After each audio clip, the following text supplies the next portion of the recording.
And welcome once again to Living in the 21st Century. Joining me today is Carlos Matos. He is the founder of Chelsea Business Foundation. Carlos, it's a pleasure to have you on the show today. Thank you. My pleasure. Great. One of my things I would love to ask you, well, first of all, I would love to ask you, tell us a little bit about your business and what it's all about. Sure. So I'm the CEO of the Chelsea Business Foundation. The Chelsea Business Foundation is an economic development organization. It's a 501c3 nonprofit organization.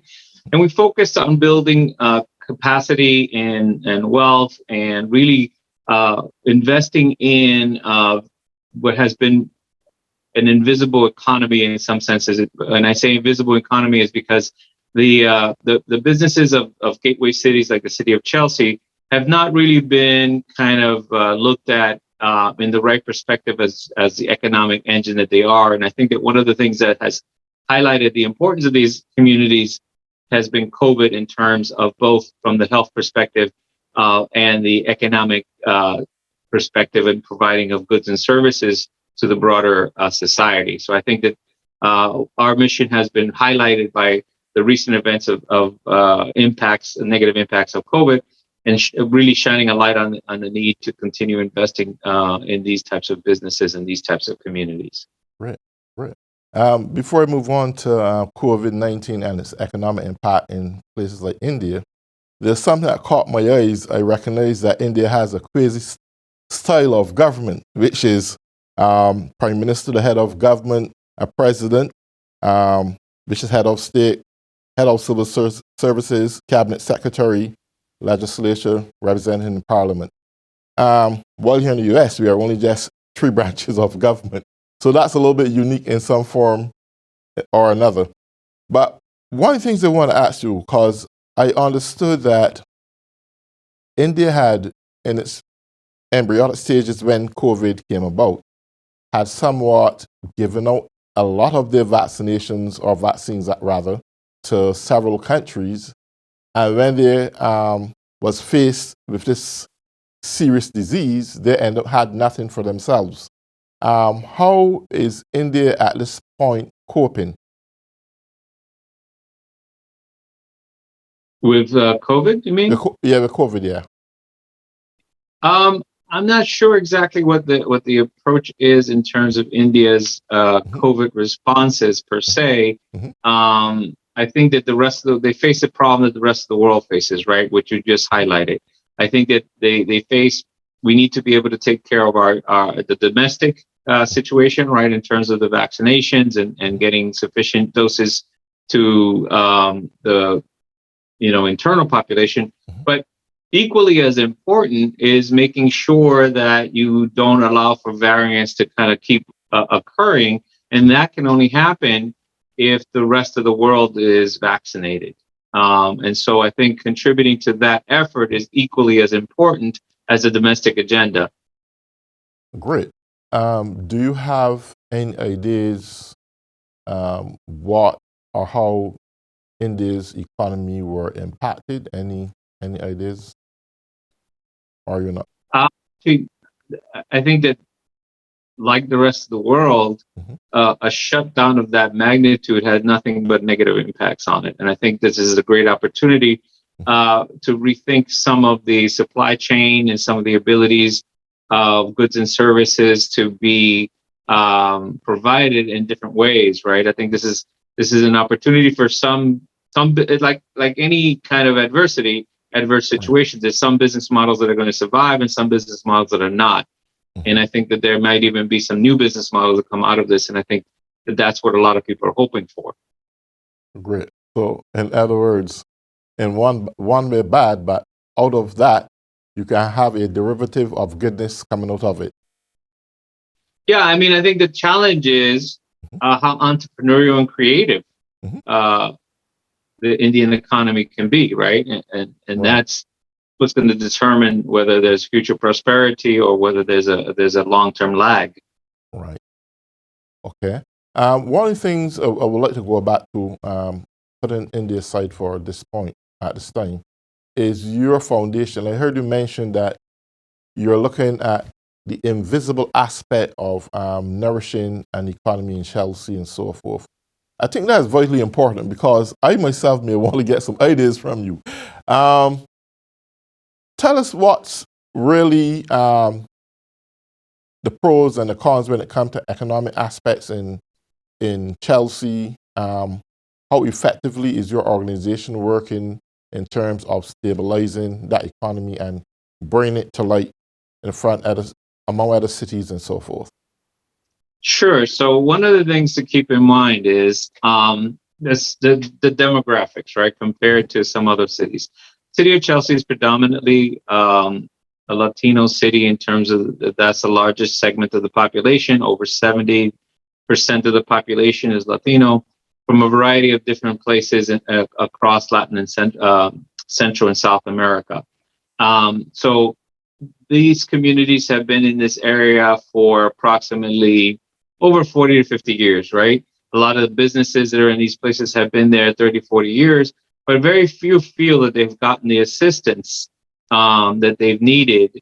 And they've become very much independent. They've been more self-reliant, but that has not allowed them to scale. That has not allowed them to really integrate into the larger economy. They tend to really have service to just Latino populations by and large.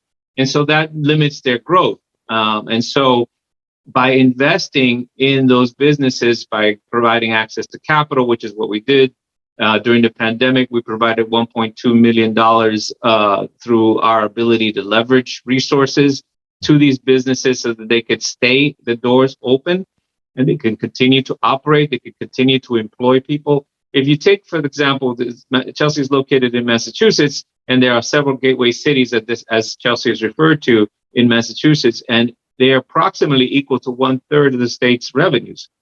So that's significant.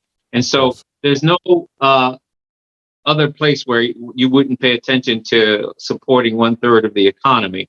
So this is what we mean. So providing more access to resource, providing more technical assistance, which is the things that we do, right, to help them to get from their particular stage in business development to the next stage of business development. And this is crucial not only for the individual businesses, but it's also crucial for the economy and the multiplier effect that these businesses provide. So, for example, they create jobs, they provide goods and services, which again, if they did not provide these goods and services during the pandemic, there would have been a lot of hardship, even further and worse than what occurred.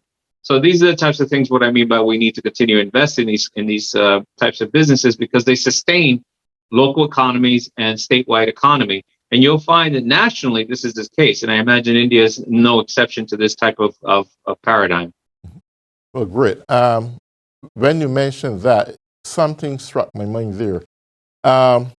Is there major political interference indirectly where, and this is a fact, it's all over the United States of America, certain minorities, certain classes, especially Latinos, especially Black, are often overlooked and they do not get the support that they should be entitled to as American citizens. Is this a major role in why the Latino community at this juncture is not getting and receiving the attention they ought to have from government? I mean, I think it's definitely a factor, right? We can't deny the historical context and the fact that those communities that you mentioned, Latino, African Americans, and other, immigrant and minority communities, have not been as invested in and regarded as important as some of the other types of communities, right? And so, yeah, there's historical data around some of this stuff in terms of the negative disparities and the lag in terms of investment, the lag in terms of education, the lag in terms of affordable housing, the lag in terms of good jobs. And so, yeah, I think that some of that is the lack of perspective, the lack of understanding. For example, in the city of Chelsea, for example, it wasn't until recently that they hired folks that were bilingual, right? That could communicate directly with the businesses, which is something that we're able to do through my organization. So I think that they are slowly kind of coming to the realization of that. I think that that's an important realization to be able to better connect with these businesses. But absolutely, there's definitely influences that are historical and that are persistent, that have been persistent in terms of, the racial elements and dimension to the economic development limitations. Is there any, at this point, is there any strategic plans your organization have or the Latino community have in terms of progressing in the future and or where they would like to see themselves? Oh, absolutely. So we have a very unique opportunity here, right? So right now there are a couple things that are coming, and that we're hoping will be, of the magnitude that they say they are. So one is the very hotly debated infrastructure bill that's in Congress right now for $3.5 billion, and that will make a significant change and the resources that are available to these communities. We are also counting on the utilization of what they call the ARPA funds, the American Relief Act funds. And so through those funds, we have a historic opportunity to really invest in capacity building for the longer term. And we hope to kind of leverage those funds to be able to do exactly that. And we want to really kind of focus things from the give the fish to teaching to fish kind of metaphor, if you will. There's definite need for people to have housing, for people to have food, and those types of immediate needs. But we also think that if we do not invest also in the longer term structural things, that after we've clothed, feed, and shelter people, they will be back in the same situation in terms of vulnerability. So we need to really look at things with an eye towards, how do we structurally change things so that we're no longer having to be as negatively impacted in these communities by these adverse situations. Is government at this present time paying any critical attention to affordable housing or making preparation to eliminate homeless? I think that that's absolutely the case. I think that in the discussions that I've heard, housing is one of the key areas, which I think is very, very important. But it's not just housing alone. It's about how do you get the jobs to the future? How do you create entrepreneurship? How do you invest in business with creation and growth in these communities that have not had that kind of perspective really as part of the way that they operate? How at this time would you give the average person out there, Latino or otherwise, that resides in Chelsea, the confidence and vision that there are better days ahead? Is there anything from a governmental standpoint that can give you that hope or comfort that would alert you down the future things can be better? Because I see from where I used to work before that there was a lot of people who came into the psychiatric hospital because of poor standards of living that cause mental breakdowns and emotional, psychological problems. What word of confidence, and I know humanity loves this, when there's hope and there's a vision forward that things will be better, what hope or word of confidence can you instill in the Latino community or other communities that we will not be at this point for too long, but something immediate is coming in the future? Whether it's from your standpoint, your organization and your strategic plans, or something that government have in the pipeline that should bring about restoration to a healthier and more prosperous community. Yeah, I mean, I think that that's an excellent point. So I would answer that question in two ways. Yes. One, I would say that the Latino community is a very resilient community, right? We're very optimistic about things, and we are able to kind of weather difficult situations because a lot of faith, and work towards that faith, right? Working on that faith. In terms of the government itself and our organization, this problem is everybody's problem.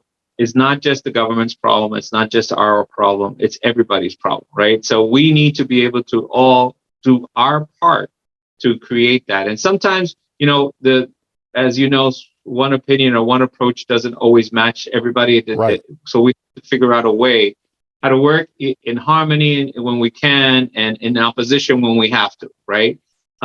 Because in the past, there are things that have been done that were just wrong, and you needed to oppose them. We're hoping that those days are behind us, but for the most part.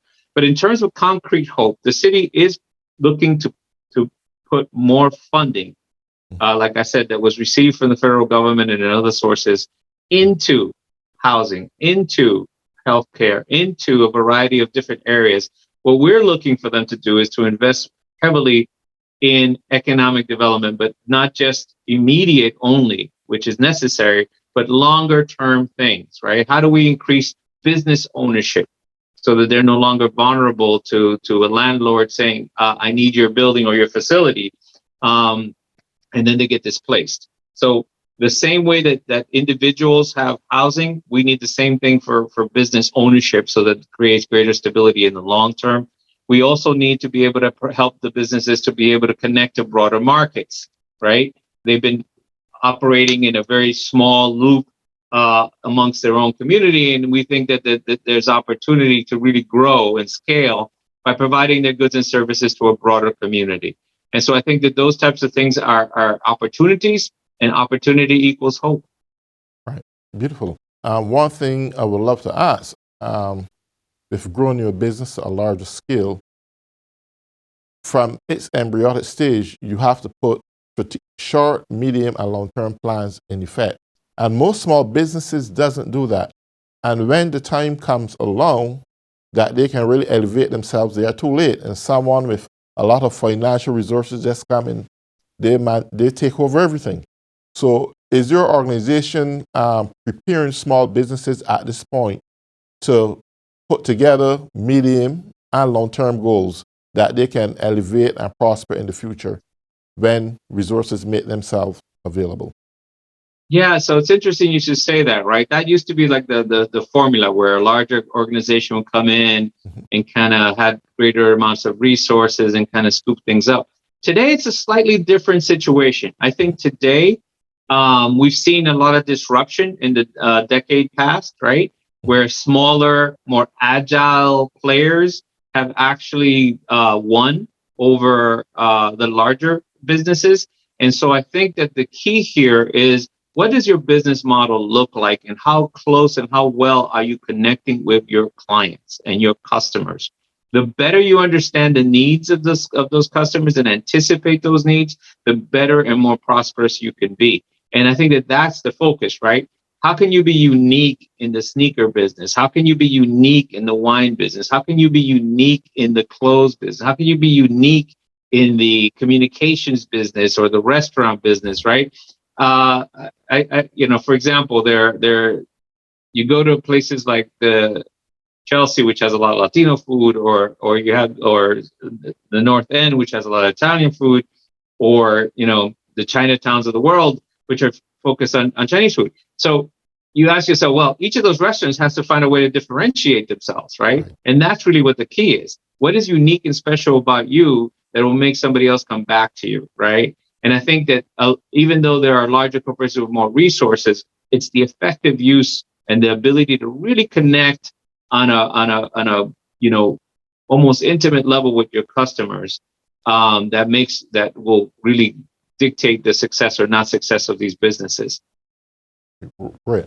One thing I would love to add too is that for small entrepreneurs today, I think the vision has to go beyond the borders of their community.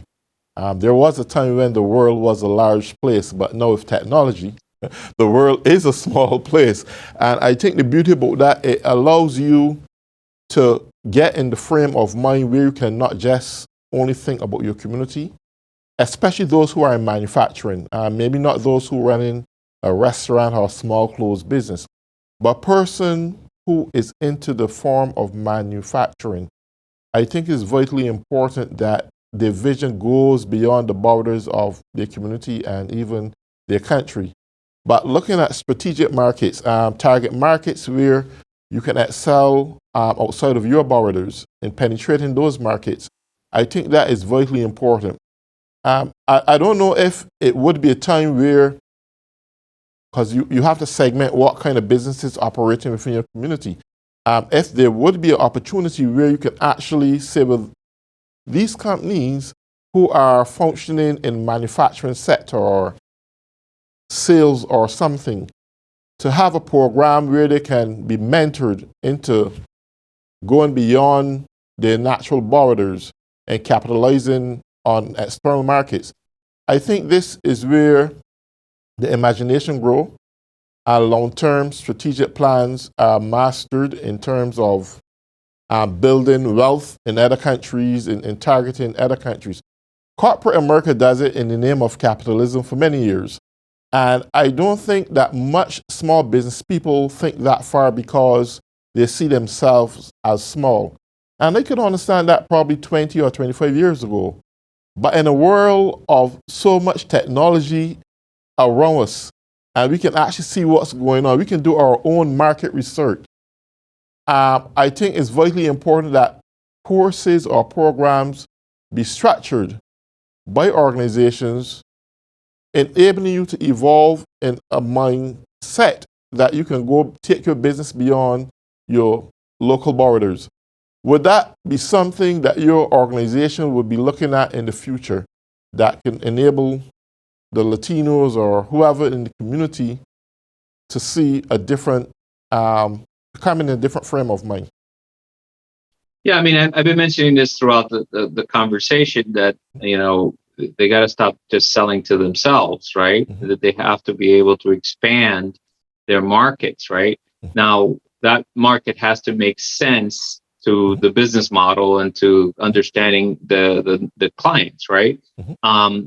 The challenge a little bit of that, I laugh, is because what's been going on with Facebook and some of the other social media networks is this whole filter bubbling where they just kind of, technology was supposed to connect the world, but what in some senses it's done is kind of put everybody in the group of like, oh, this is all the only thing you like. So breaking through those bubbles where they kind of put us in terms of, if you like cats, all you do is receive cat videos or something like that. We need to go back to being able to expand beyond those kinds of things where we can reach different audiences and different information can reach different people. Again, the externalities, is business 101 of how you grow and scale an economy, right? You have to go outside of the closed system in order to grow. So the exporting of things to different markets is essential. How broad and how big those markets are, technology can facilitate that. Absolutely correct. And I think that that's one of the things that you have to look at when you're crafting your business model. Great. Do you think that financial institutions and, well, this is a little bit technical here, but do you think financial institutions in this time and season would lend an entrepreneur who has a broad vision, a good strategic plan, the kind of funding he or she may need to penetrate an external market, even if they're doing well in their local communities? I do. And here's the interesting thing. And this is what we bring to the table to other businesses as well, right? Most people just think of banks as the only source of financing, when in truth, there are other sources of capital. From, for example, the state level, there's economic organizations which lend and are very generous in terms of exactly that, in terms of exporting to other places. And they're very much open to lending, providing capital for that. There's other organizations, for example, that are not banks, that are informal financial institutions they're in the process that are in the business of investing in business development and growth that would also lend towards that. As I was talking to you about the ARPA funds and the funds that are coming from the infrastructure funds, right, from the federal government, the recovery, in there, there's funding for something called CDFIs, which are community development finance institutions, which are not quite banks, but they do lend to these types of small businesses to be able to do the things that you're mentioning there. So there's a multiple opportunities, and this is what I mean about the lack of disconnect between these types of immigrant businesses and Latino businesses and the resources that are out there. They have no knowledge of this until we inform them and bring this to the table and show them how to access these types of institutions and these types of funds so that they can do the types of things that are within their business model. Great. Well, we are in the process of coming to the end of the program, but in your final words, is there any word of advice you would love to give to anyone pertaining to starting a small business, whether it's in Chelsea or elsewhere, sorry? Sure. I mean, I think that it's one of the ways that wealth is created. I think give very good thought to your business model. Don't be afraid of experimenting with regards to the creativity that you have. Make sure that you put at the center of any strategy the client and the customer, and that you understand them really well. And definitely look out for organizations like ours that can provide professional assistance to you. There's plenty of resources out there. Do your homework, and just go out there and do it. It really is a quite rewarding and important endeavor. Well, thank you, Carlos. It's a pleasure having you on the show today. And that's Carlos Matos from Chelsea Business Foundation. Thank you, Carlos, and have a nice day. You too. Sure. Bye-bye. Bye-bye.